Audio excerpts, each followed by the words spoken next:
282 ạ. Hãy subscribe cho kênh Ghiền Mì Gõ để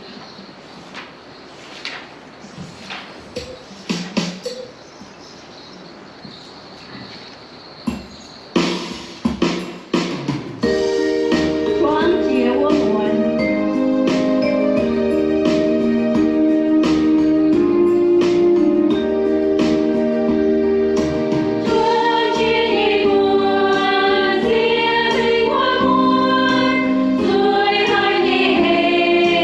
lỡ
Tại chỉ hùng nhau để là buổi họ buổi mà thằng buổi họ tao có receiving Christmas or zip Christmas.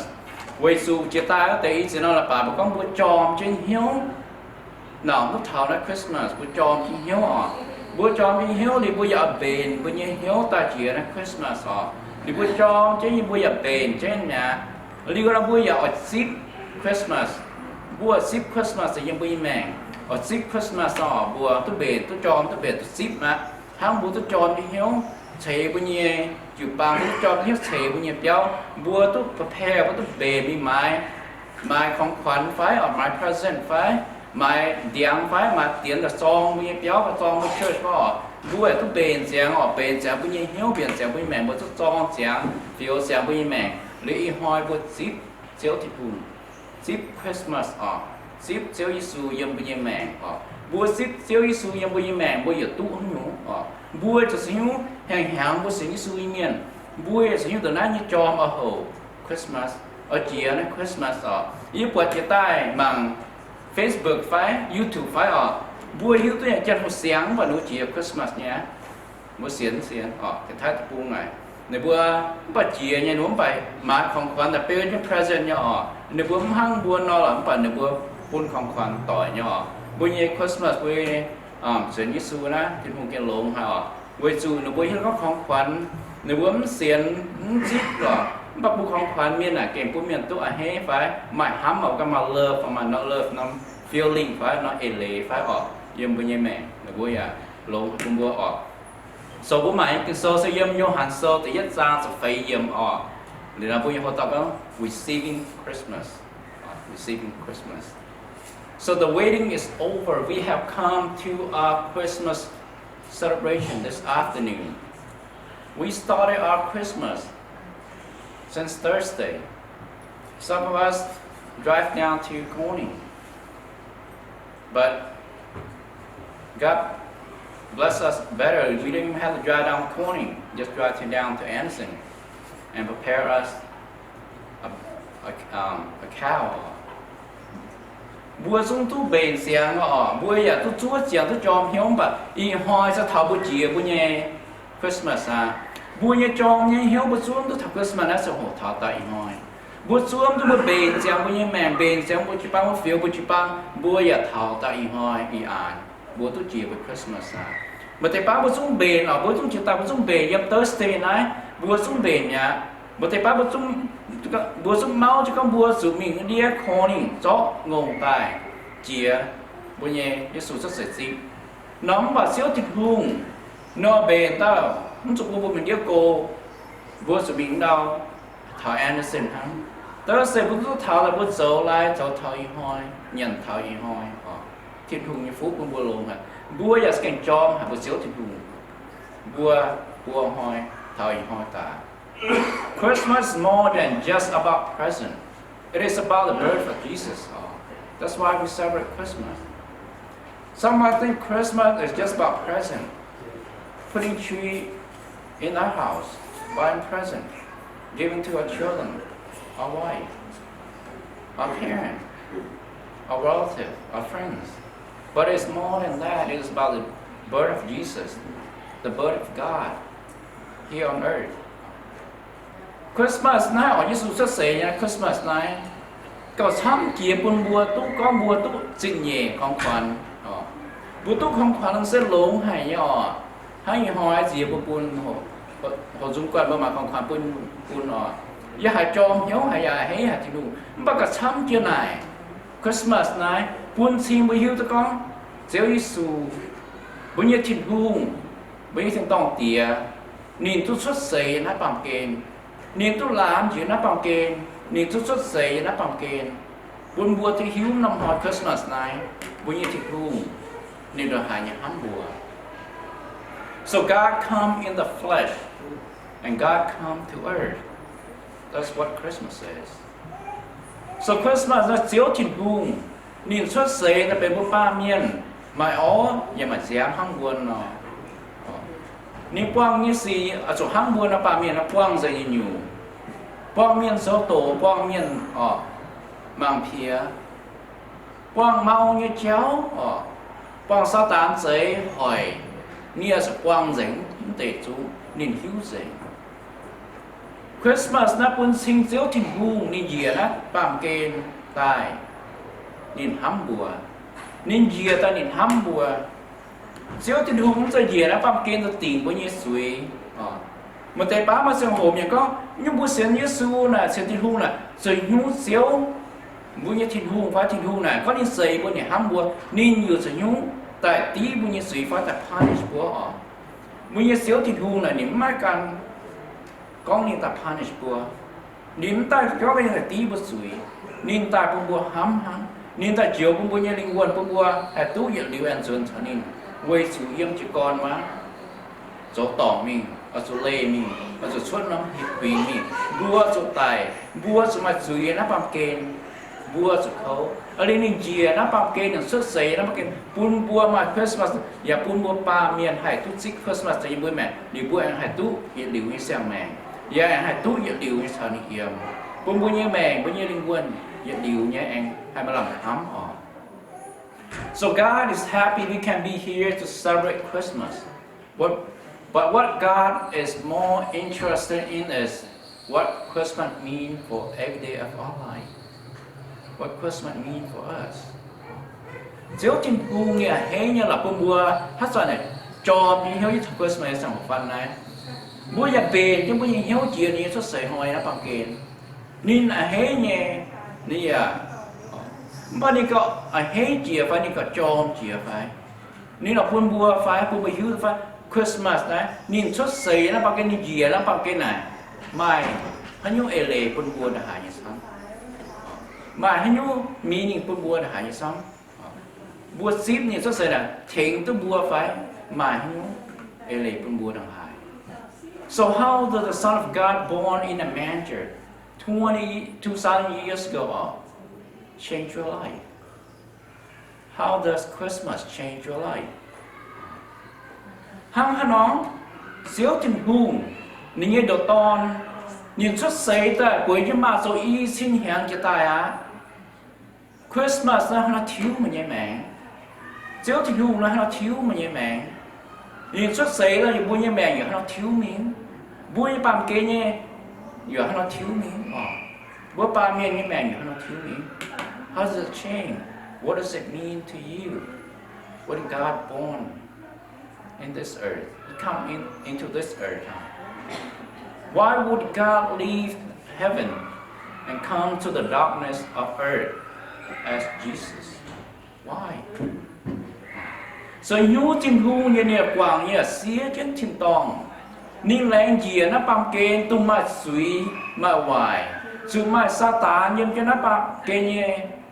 hỏi cho như này ninh như sự nhu ở dìa nó bằng kê tài quê hát tiểu giống rồi nhu ở ninh sự nhu dìa nó bằng kê ninh ở xía trên tin tòng ở dìa nó bằng kê rồi nhu ở God come because He loved us. God knew that if He didn't come to earth, we could never experience a truthful and abundant life. We could not walk in the light of His path, and we could never be adopted as His children. We could not be adopted into His family if He did not come. We will not be able to see and receive light in our life. Chiếu tin hùng nên ta và chỗ nịt hăm bùa ta tại chúng cũng mà yếm ta hát phình miền ta như phụ nữ nhẹ dễ nịt hăm bùa hắn nói sang ngày gì nó băm kên tai bún bùa nuôi chỗ nịt hăm bùa bún bùa như mèn hai ba làm khảo bún bùa như mèn hai ba làm hám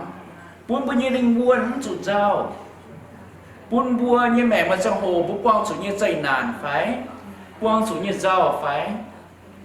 ta kinh bò bữa như mèn ngọt trong bún bùa hải cháu hoàng co cháu hoàng co hai tôi sợ nó trong hồ này tôi như mình đi Yuba City này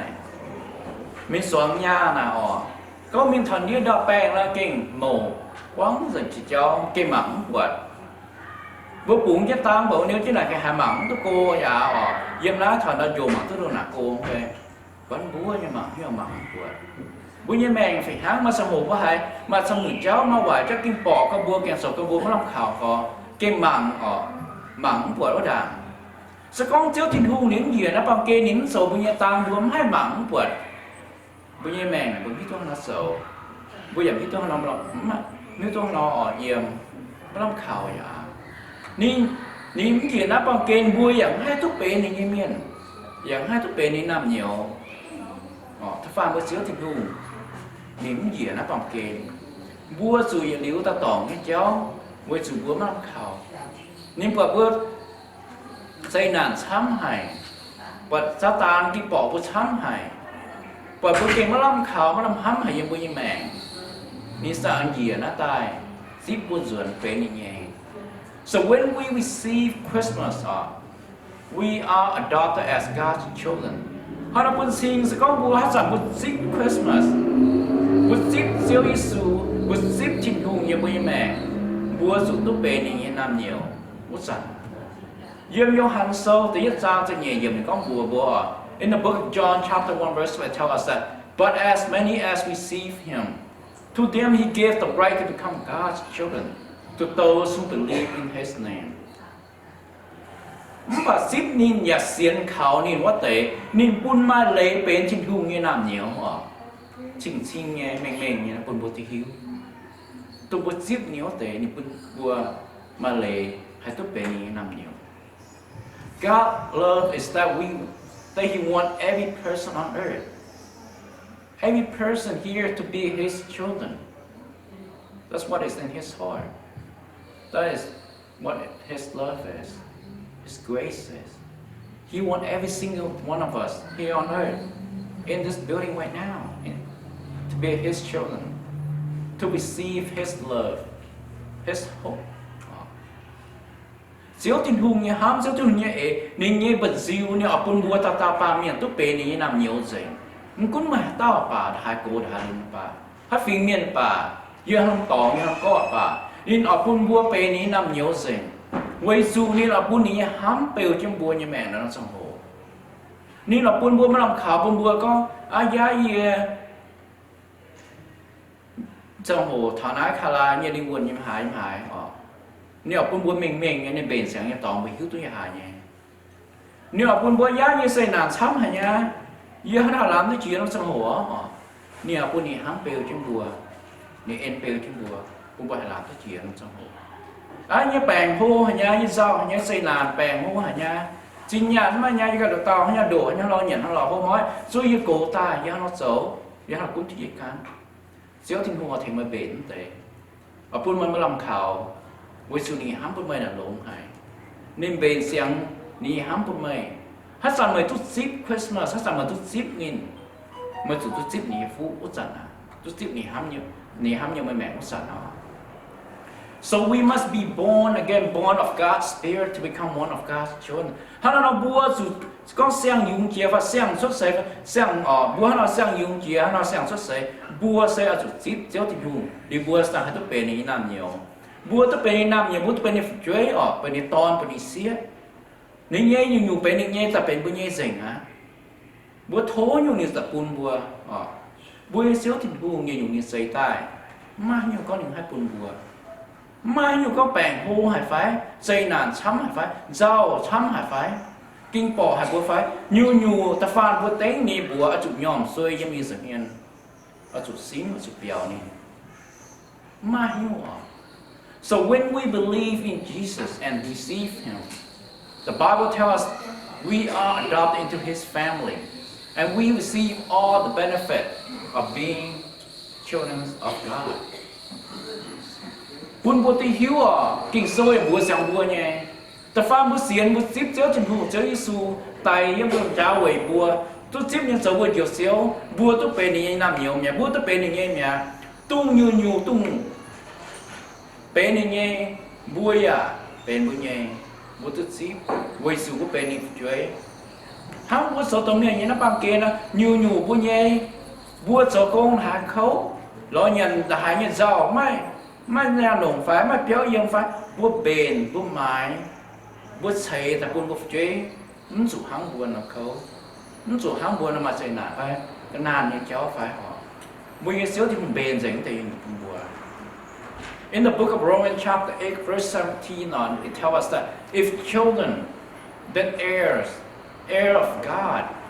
and joint heir with Christ, if indeed we suffer with Him, that we may also be glorified with Him. Bố số thiên hùng như nam nhiều chiều tú díp thiên hùng,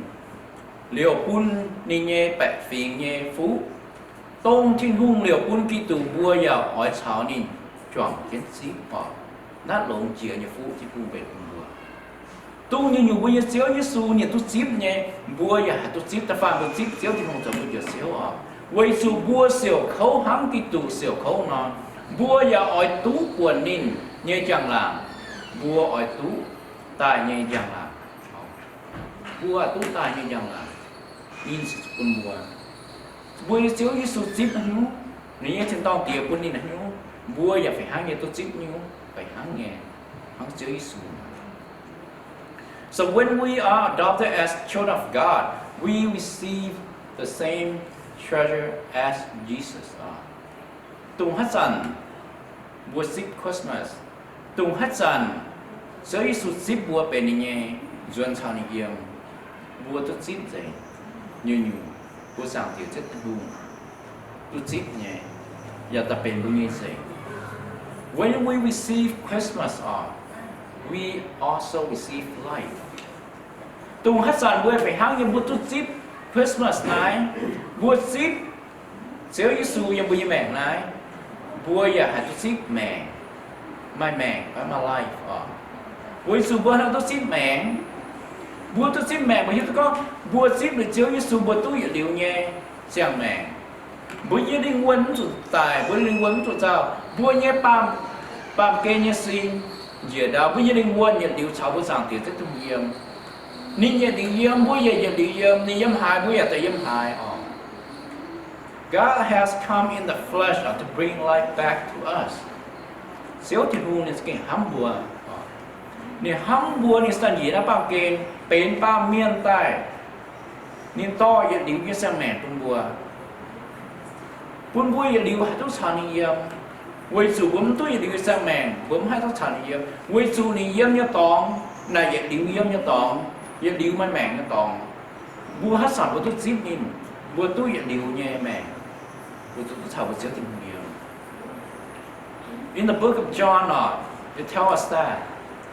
these are written that you may believe that Jesus is the Christ, the Son of God, and that believing you may have life in His name. Phía trên nát tế sẽ quay bún mây bùa xiên Giê-xu dấu kỳ tù. Giờ dấu thiên hùng như toàn. Với dù mày bùa xiên nên mày bùa diệu tú yết điều như mẹ.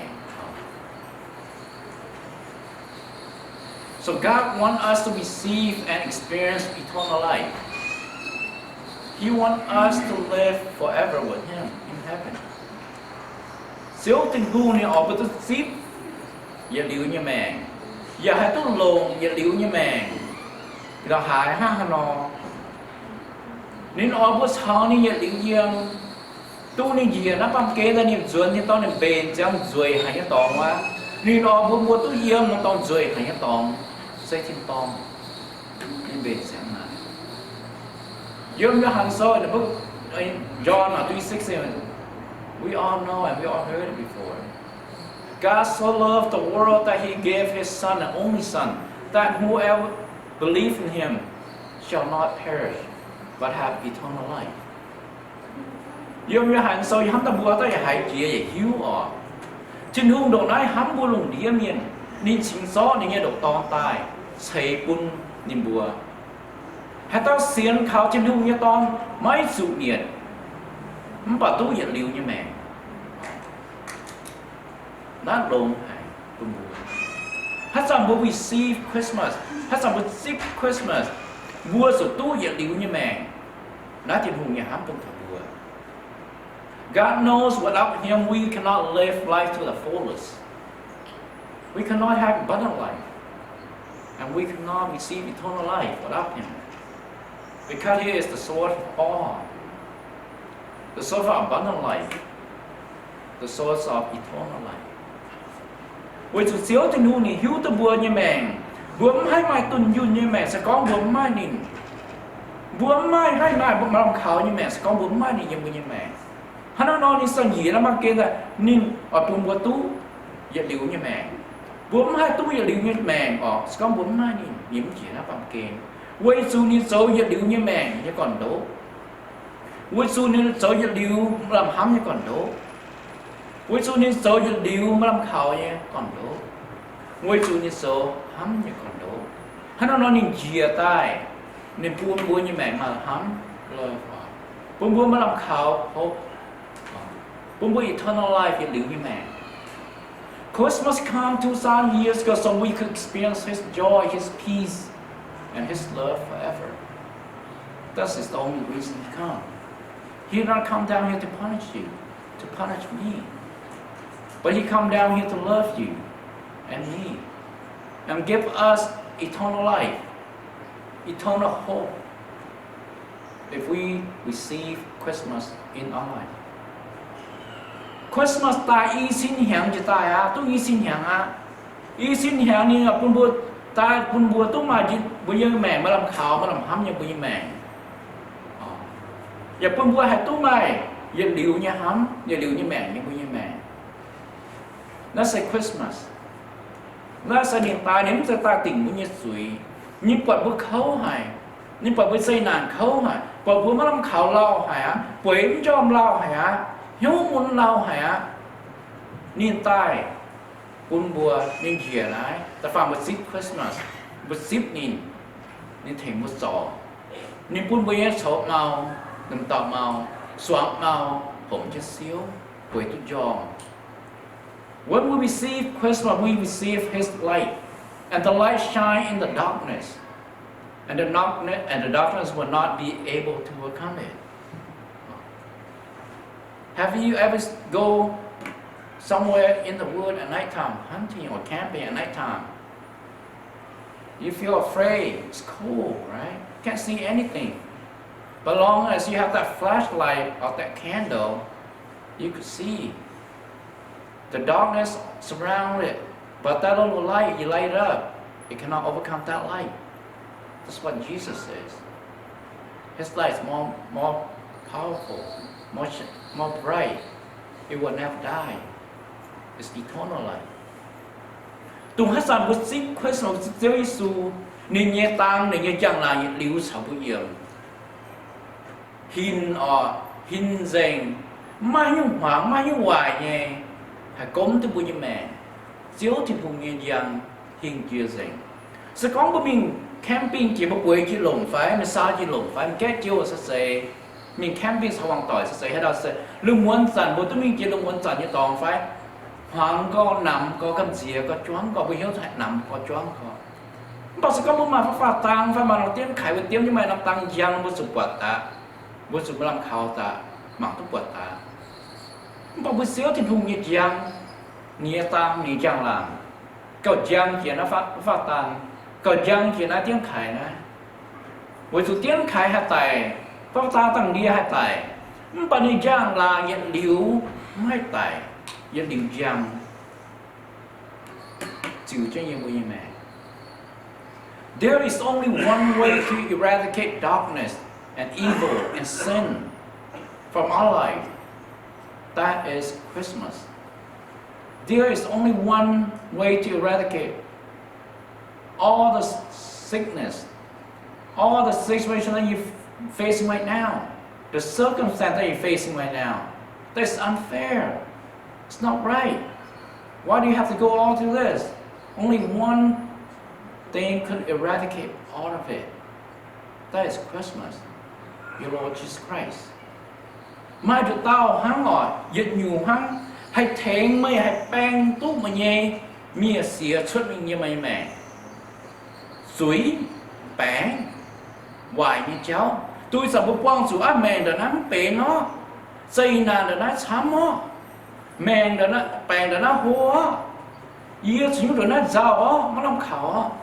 mai được nhúng túng tên mía này Yom cho yom cho mày mẹ hay khâu con á, siết có mày lá, bếm yom lá, mà được tao chiếu thì đủ chơi xua hay thèn mày hấp dẫn tình nghĩa, bang quảng dẫn những đề nghĩa mình,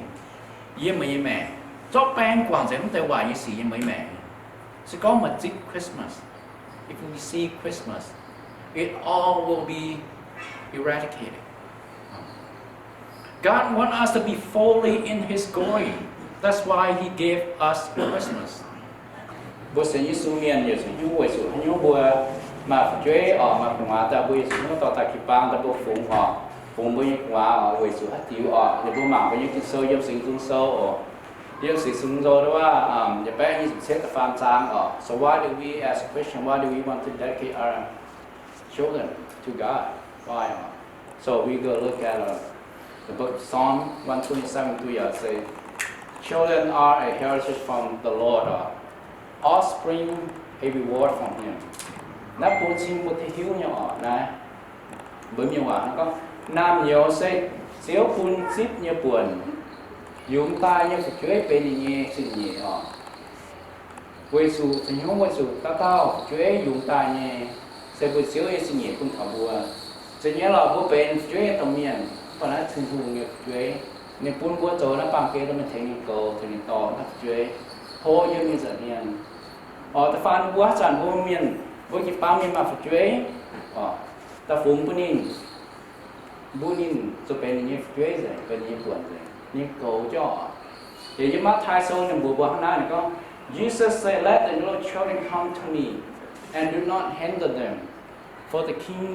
kingdom of heaven belongs to such as these are. Yom Yohan or Yom Mathaso ni bubuh na ko. Yesu con kun phụ chuối tại lò dìa. Mấy tung lan nín bùa sa nó lan bùa sa họ. Đó chữ thì hùng. Bùa sản bùa mà phụ chuối họ. Bùa giờ to tập punin. Tung lan bùa.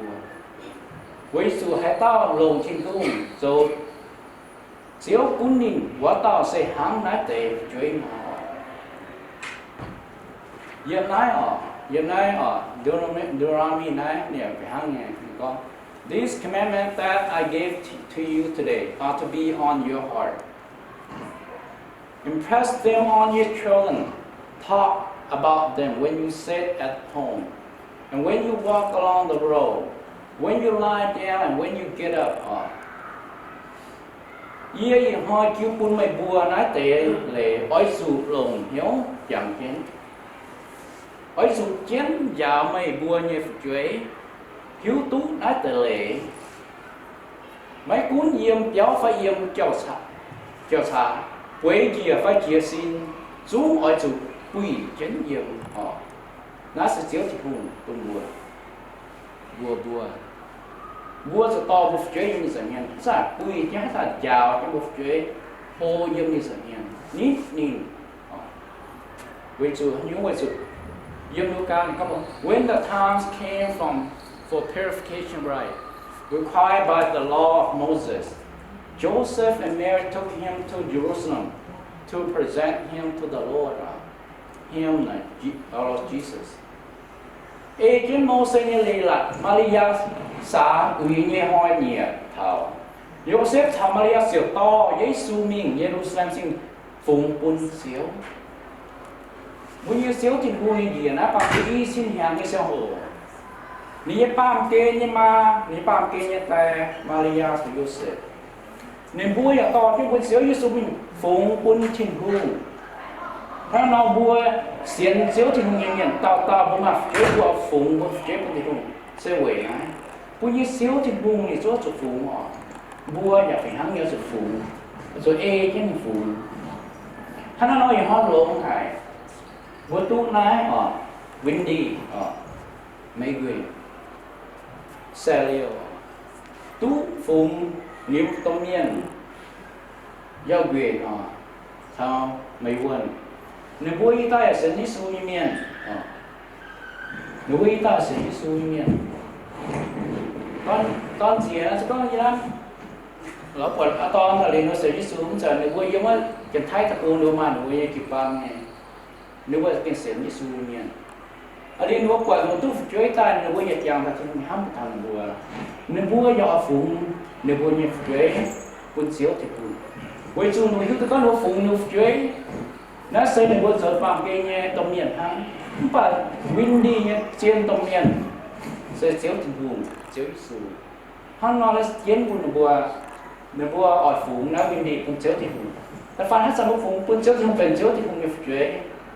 เจ้าที่คงเก่าเจ้าที่ต้องช่วยแล้วน้องจะโหอีจันนี้ก็ให้ยามก็ให้ยอมชั่วทันยามนี่ยอมนี่โกจะโหนี่ตัวโซ่ที่คงอยากเก่าท่านี้โกได้ร้อยอย่างเราพบตัวโซ่เสียงที่คงเป็นจังโกปุ่นนี้ท่านี้เป็นจังโกปุ่นนี้นี่มาโกโซ่ให้สมบูรณ์นี่เนี่ยก็ว่าก่อนที่คงอยากเป็นตาปุ่นนี้nó sẽ bùa sụp phù của nhập thuế nó chẳng được vậy là xin hai con nhịp con bùa con gì bùa hám thì luôn về chồng là thích luôn bùa cứ phục thuế ta bùa là thòng bùa phản á rất phù bùa nhập thuế bùa sửa thì luôn lấy những cái cho nhớ vậy hé hà luôn nhớ hại bùa là cũng thì luôn tại chính thiên hồ nhớ y hỏi sẽ mà chẳng hồ nhất xía angel thì chỉ bảo tên là Jesus thiên hùng hám bám kên bảo nhau hòa ni hai bảo nhém bảo những cái tu qua hòa công hay nhau hòa và xây dựng sẽ chỉ bảo lại chính sáng ổn thôi sẽ chỉ quán ổn Hãy subscribe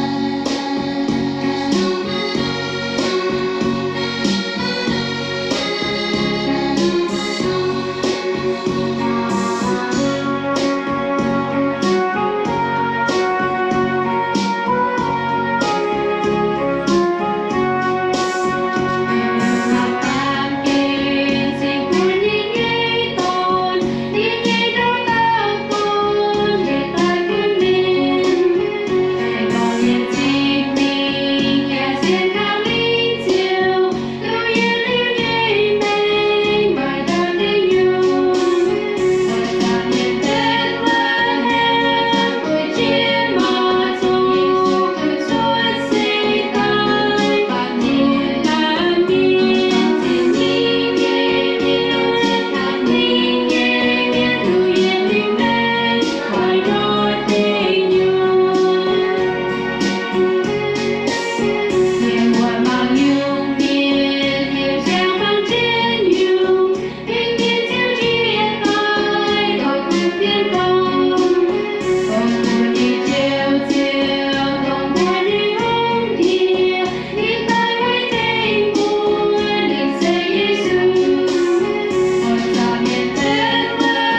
miền mai bèn on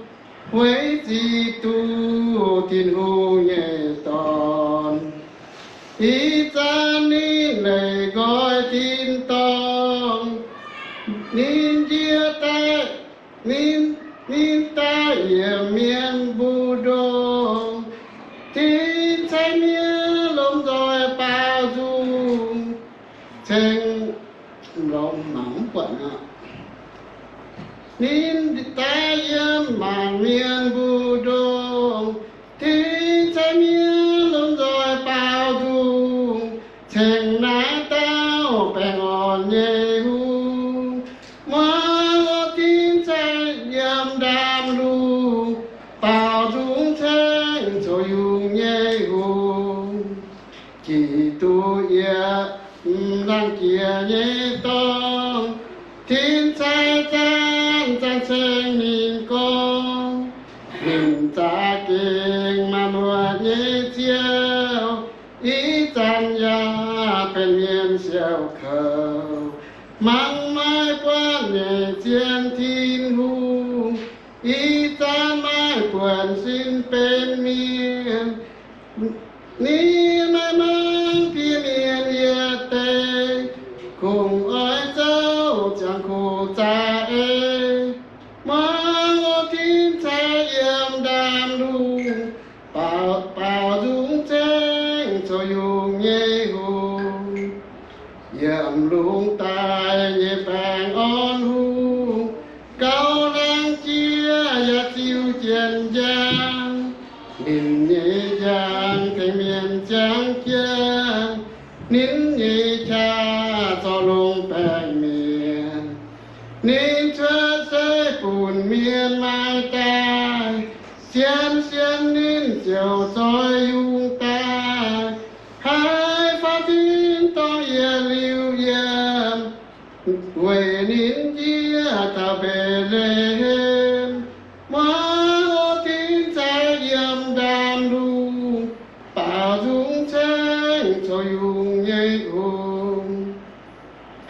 dầu truy miền như đủ tao chiêu ta phá vơi cún nhẹ nhẹ hiu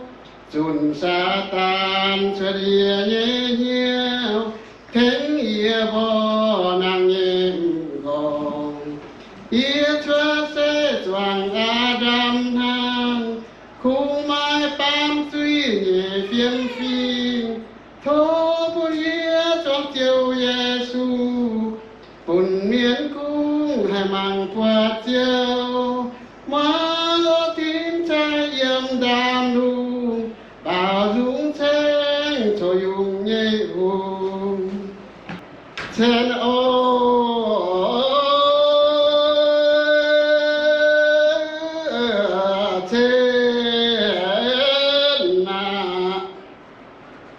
老汉他切这个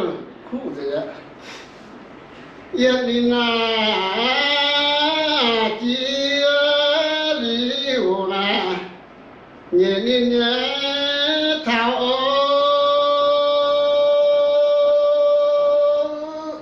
罗罗你那，吉里有单身哦。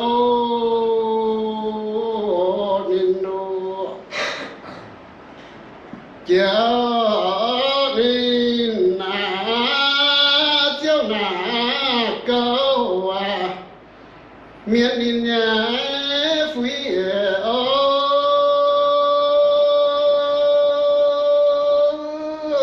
đâm bia đâu xiên lô nín na soi mong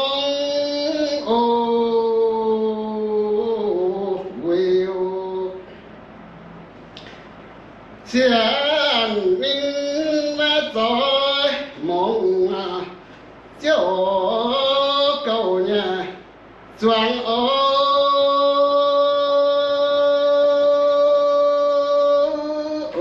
nhân lô nhân đại phiêu lô khảo thiên ô hùng ô rồi cha chẳng chiều lỡ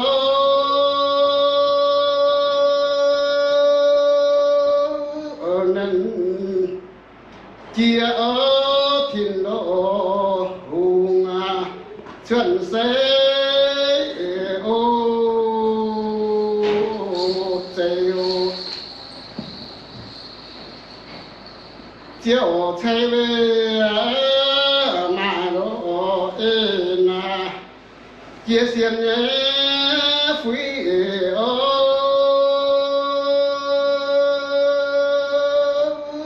trời lô cha na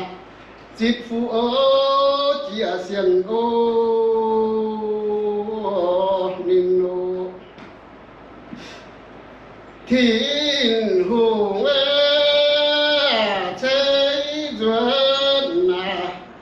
tàng sen nhé màng ô đắp bìa ô sườn lô ninh dần hay ô chiều lãng tình chiều ô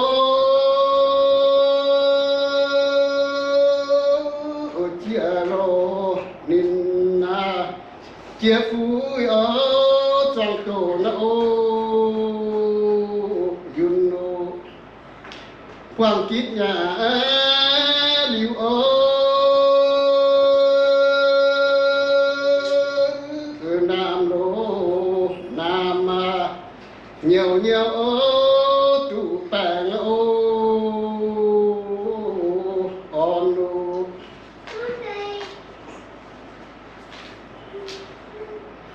mà chiều cho ô tin ya cho nhé hộ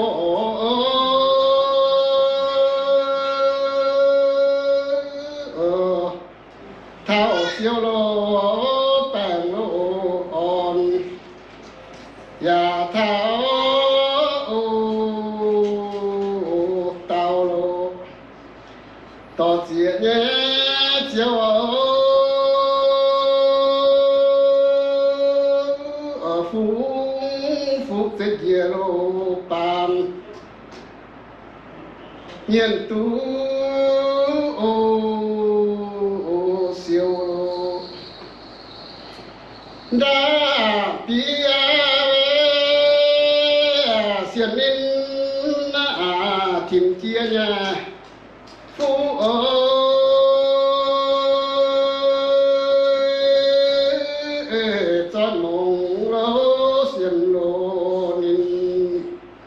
thiên chia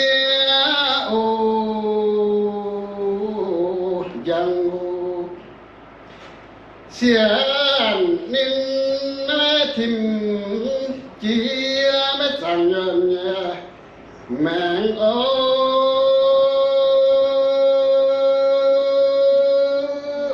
điên lô tàu phui tiền ô tụ bèn ô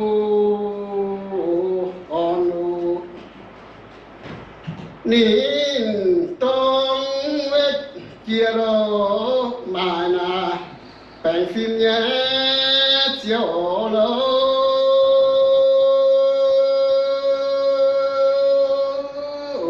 chiều chạy ở tự nhiên lô yêu quần tu bèn chiều nín tiếng lô yên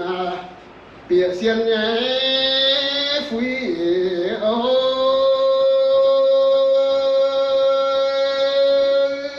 mai lô nhân bịa bảo ô chiều bèn ô on ô to thể rất của ai